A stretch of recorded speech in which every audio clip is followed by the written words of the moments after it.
just decided to do a short video on how I determine what size bushing I need for my neck size and dies.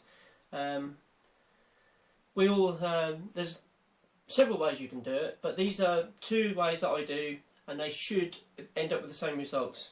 So what I'm trying to get to is from a fired case to a resized case once it's been neck sized, because I only neck size my cases until I get a stiff bolt or anything. Then I'll just shove the shoulder back a thou or 2 thou at the most to a loaded round.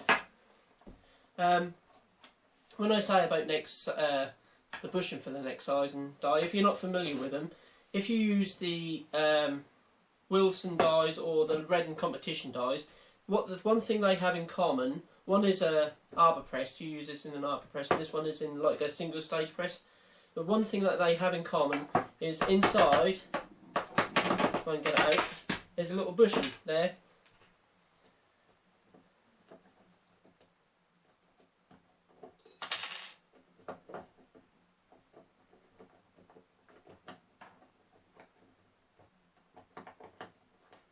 And there, leave me a little bit tight.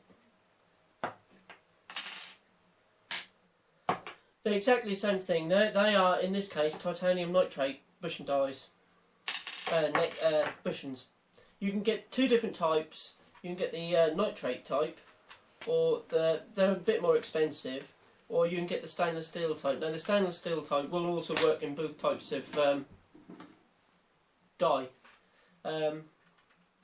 Right, I'll just give you one tip. When you're using the Wilson neck size and die, I'll do some close-ups in a minute, but on the actual bushings, they come with the number stating what size bushing they are on the internal. Now the bushing die, what it does on the neck size and die, it resizes the outside of the neck, so you know that your necks will be concentric on the outside, so you get a nice round outside neck diameter, so that'll fit tightly. If you've got a fitted chamber or a fitted neck in your chamber, and you need a certain size, that will give you that certain size. So, but what I find on the Wilson die is you always put the numbers to the top, and I do exactly the same thing in the Reading competition dies, but I don't think that's necessary. But certainly in the Wilson, right? So what I need to show you is how I get to these figures that I know I want. Also, another little thing I should say, is when I put the bushing in the competition die, I just like it to slightly rattle, not too much, but just back it up a bit, just so it's not tight. So once you insert the case to be neck sized, the bushing can actually free float and self-centre over the top of the neck. Otherwise you could get a slightly out of size neck, and that will show out and run out. I don't worry so much on the Wilson, because that's a more of a fitted chamber when that's holding the shell when you're reading neck size.